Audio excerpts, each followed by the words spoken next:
Cijenjene kolegice i kolege, ova regulativa uređuje odnose u distribuciji i upotrebi veterinarskih lijekova, no moj fokus bio je na suzbijanje antimikrobijalne otpornosti. Važno je da regulativa sadrži odredbu o zabrani određenih antibiotika u veterinarstvu kako bi se sačuvali za ljudsku upotrebu.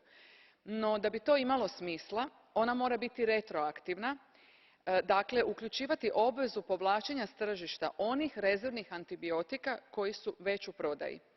Nadalje, ključno je vezivanje distribucije antibiotika uz recept izdan od ovlaštene osobe.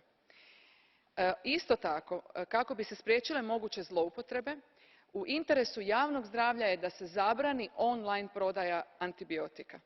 Ljudsko i životinjsko zdravlje su radi naših prehrambenih navika i intenzivnih metoda uzgoja sve povezaniji i zato problem antibiotika moramo rješavati kroz pristup jednog zdravlja.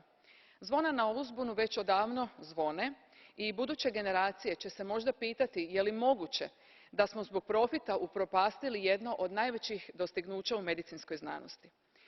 Kroz ovaj zakon Europska unija ima izvanrednu priliku dati svoj doprinos globalnim naporima u očuvanju učinkovitosti antibiotika. Zaključno, smatram da je prijedlog regulative koji izlazi iz Parlamenta dobro osmišljen i da će doprinijeti boljoj zaštiti i životinjskog i ljudskog zdravlja. Hvala. Thank you very much. Madam Girling, 1 minute.